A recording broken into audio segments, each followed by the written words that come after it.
సూర్యఘర్ ముఫ్త్ బిజ్లీ యోజన కింద roof top solar ప్లాంట్ల మంజూరు, గ్రౌండింగ్ ప్రక్రియను మరింత ముమ్మరం చేసి రాష్ట్రంలో కాకినాడ జిల్లాను అగ్రస్థానంలో నిలపాలని జిల్లా కలెక్టర్ షాన్ మోహన్ బ్యాంకర్లు జిల్లా అధికారులను కోరారు. శుక్రవారం మధ్యాహ్నం బ్యాంకర్లు జిల్లా అధికారులతో జిల్లా సంప్రదింపుల కమిటీ, జిల్లా స్థాయి సమీక్షా కమిటీ సమావేశాలు జిల్లా కలెక్టర్ షాన్ మోహన్ సగిలే అధ్యక్షతన కలెక్టరేట్ కోర్ట్ హాల్లో జరిగింది. సమావేశంలో ప్రస్తుత ఆర్థిక సంవత్సరంలో జూన్ మాసాంతానికి జిల్లాలో వివిధ రంగాలకు ప్రభుత్వ ప్రాధాన్య పథకాలకు రుణాల కల్పనను సమీక్షించి తదుపరి త్రైమాసాల్లో అనుసరించాల్సిన ప్రణాళికలపై చర్చించారు.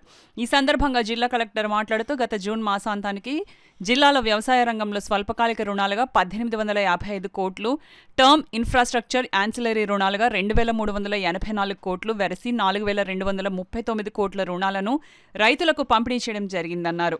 రాష్ట్ర సగటుతో పోలిస్తే జిల్లాలో పంట రుణాల కల్పనలో కొంత వెనుకబాటు ఉందని, రానున్న త్రైమాసాల్లో పంట రుణాలను మరింత ముమ్మరం చేయాలని బ్యాంకర్లకు సూచించారు. జిల్లాలో వివిధ పథకాల కింద మంజూరు చేసిన రుణాలకు సంబంధించిన తిరిగి వసూలు కాని 1674 కోట్లు మొత్తం నిరర్ధక ఆస్తులుగా పేరుకుపోవడం పట్ల బ్యాంకర్లు వ్యక్తం చేసిన ఆందోళనపై స్పందిస్తూ పథకాల వారీగా మొండి బకాయిల వివరాలు, కారణాల విశ్లేషణ తనకు అందజేయాలని, వాటి వసూళ్లకు అవసరమైన చర్యలను చేపడతామని జిల్లా కలెక్టర్ బ్యాంకర్లకు భరోసా కల్పించారు. ఈ సమావేశంలో కమిటీల convener, Union Bank regional head BGR Naidu, RBI LDO Naveen, LDM CHSV Prasad, వ్యవసాయ శాఖ జేడీ ఎన్ విజయ్ కుమార్, జిల్లా పరిశ్రమల కేంద్రం GMCH Ganapathi, DRDA PD G Srinivas, MEPMA PD Priyamvada, జిల్లా మత్స్య అధికారి వి కృష్ణారావు, వివిధ బ్యాంకుల కోఆర్డినేటర్లు, సోలార్ కంపెనీల ప్రతినిధులు పాల్గొన్నారు.